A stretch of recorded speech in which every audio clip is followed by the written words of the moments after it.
Formula One's 75th birthday is a wonderful opportunity to reflect on the sport's long history in the UK. Formula One is a British success story with 7 out of 10 teams based here. We look forward to continuing our long and prosperous relationship with them. And while I'm here, my lords, I'd like to congratulate Max Verstappen on his 4th consecutive World Championship and McLaren on their first Constructors' Championship since 1998. Yeah.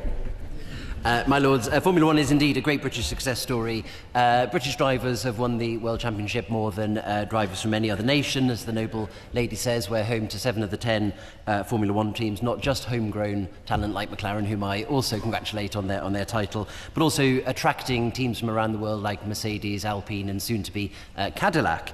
Silverstone hosted the very first round of the Drivers' World Championship in May 1950 and will remain home to the British Grand Prix for at least the next decade. As the number of people from all backgrounds enjoying the sport continues to grow, will the government work with that famous circuit to make sure that it's more accessible by public transport, so that the UK's largest sporting event can be reached by people, hopefully to entertain, but also inspire them into careers on and off the track?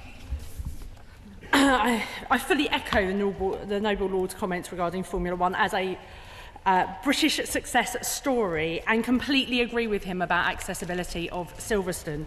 When I went and did a track day at Silverstone, the only option was to drive, although obviously both there on and off the track.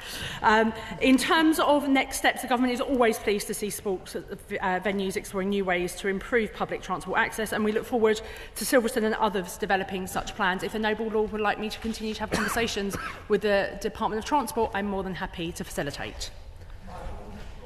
Lords, if the Honourable, if the noble lady, the Minister, has any intentions of recognising the 75th anniversary, is she aware that I should be very glad to help?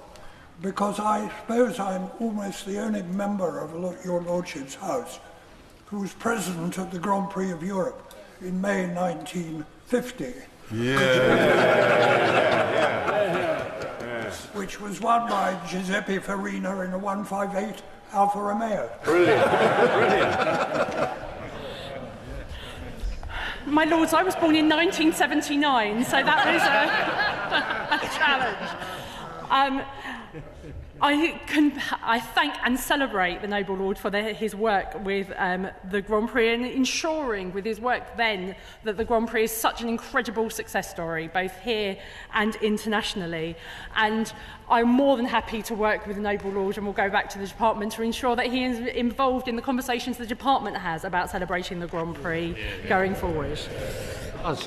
The F1 generates hundreds of millions of pounds for the British economy and actually turns over $2 billion a year.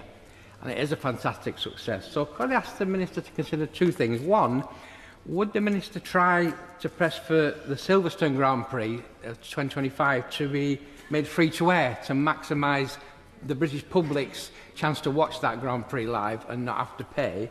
And 2, could you consider supporting the Racing Steps Foundation for young aspiring boys and girls into the motor industry, which receives no funding whatsoever at the moment, with something like perhaps a 75-year-old celebration scholarship to actually bring more boys and girls into the industry and, you never know, create another world champion? Yeah.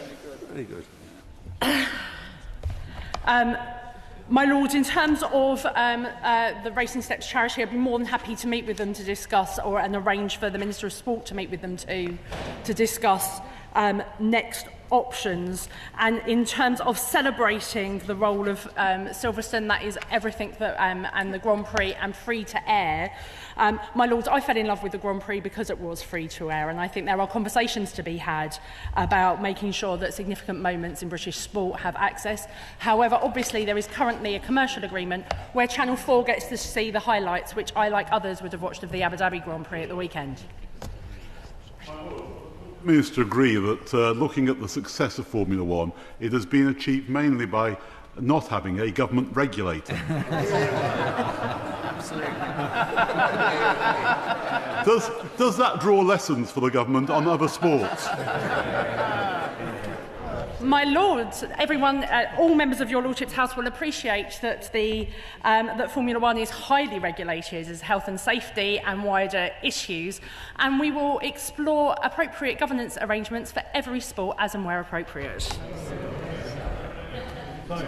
My Lords, may I ask the Minister whether she will talk to all the major sporting venues, because there are many worldwide sporting events that take place in the United Kingdom, and I have in mind the likes of Wimbledon and sports at Wembley and the like, because major sporting events face a very specific problem in terms of organisations moving in and out of this country, whether it be on tax, whether it be on mobility and the like, and therefore it would be appropriate to bring those sporting venues together and the sporting events to ensure that there is a coordinated government policy. The Minister of Sport has regular conversations with all relevant stagia, but with regards to Formula One, those are starting for next year's celebrations in January. But if the Noble Lord has specific concerns, feel free to raise them with me and I'll make sure the department addresses them. 9 years ago, I was in Mexico at the same time as the Grand Prix there, sharing the hotel with the Ferrari back office team.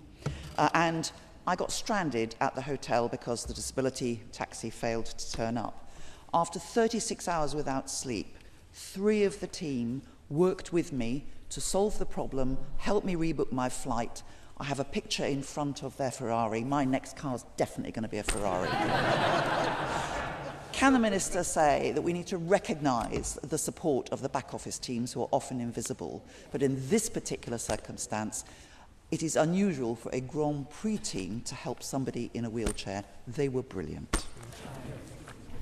I'd like to thank the Noble Lady for sharing her story with us and to put on record our thanks to Ferrari for making sure that she didn't get stranded. I think we can see that that our teams, our collective teams, actually do want to help as many people as possible in this instance, and it was great they were able to do so. Should we also be celebrating the extraordinary global success of the much often denigrated Milton Keynes? Milton Keynes is the global hub, the global engineering and technological hub of Formula One. I think we celebrate everyone involved with the development of Formula One, and in fact across Motorsport Valley we have 25,000 highly skilled engineers working to support. It's why Formula One is so incredibly effective. 45,000 people work in the pipeline for Formula One and the wider motorsport in the UK, and this is to celebrate all parts of the UK and their contribution. And as someone who goes past Milton Keynes on the train every week, I think we should always celebrate Milton Keynes. We know that petrol heads find motor racing tremendous, but we also know that motor racing has been very much connected closely to innovation in the industry.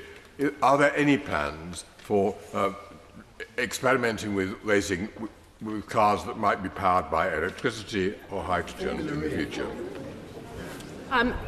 My Lord raises a very good point. One of the roles of Formula One actually has been a driver for cultural change, whether it's been health and safety as they've developed safer cars, but also in making things that were seen to be unacceptable acceptable in terms of technology and going to the cutting edge. And in fact, what we're going to see in 2026 is a hybrid car for Formula One with a new sustainable fuel source. And I look forward to seeing how that develops for the commercial market going forward. My Lords, would the Minister agree with me when we talk about innovation, we should also then support Formula E, which is a fully battery-raced series, which is innovation on the top level? Will the government do more to promote Formula E and also inspire young people to get involved? And before I sit down, can I also offer my services in celebrating 75 years of Formula One? I'm a massive McLaren fan. I think we're all proving to have our own fans, our own teams today.